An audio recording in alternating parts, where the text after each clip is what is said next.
প্রশ্নটা তুলতেই পারবে না।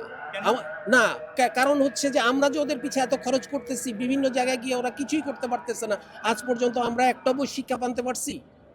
কোনো একটা জায়গায় আমরা কতটুকু কি করতে পারছি? আমরা তাহলে তো প্রত্যেকবারই আমরা বলতে পারি যে তোমরা খেলতে পারো নাই, তোমাদের পিছে যা খরচ করছি এটার এবার তোমরা এবার তোমাদের কাছ থেকে আমরা নিতে থাকি, ফেরত দাও। নাজমুল ভাই, এটা কোন ধরনের কমেন্ট হলো একটু যদি এক্সপ্লেইন করতেন। জি।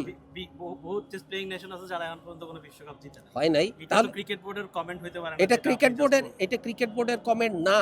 আপনারা যে প্রশ্নটা করলেন আমাকে, আমি সেই প্রশ্নটা আপনার এটা কি comment? না, আপনারা বলতেছেন কেন? আপনারা কেন বলতেছেন তাদেরকে কম্পেনসেশন করার বিষয় আসবে? কম্পেনসেশনের বিষয়টা কেন আসবে? কারণ না, তারাই শুধু ফাইনান্সিয়ালি ক্ষতিগ্রস্ত হচ্ছে না। যেই ছেলেটা খেলতে যেতে পারে নাই, সেও ক্ষতিগ্রস্ত হচ্ছে, তাকে যে সিলেকশন হয় নাই। পারফরম্যান্সের উপর আপনারা তো ডিপেন্ড best করে 15 জন 15 সিলেক্ট হয়। এই সমস্ত আমি এই প্রশ্নটা আর আমি উত্তর দিব না।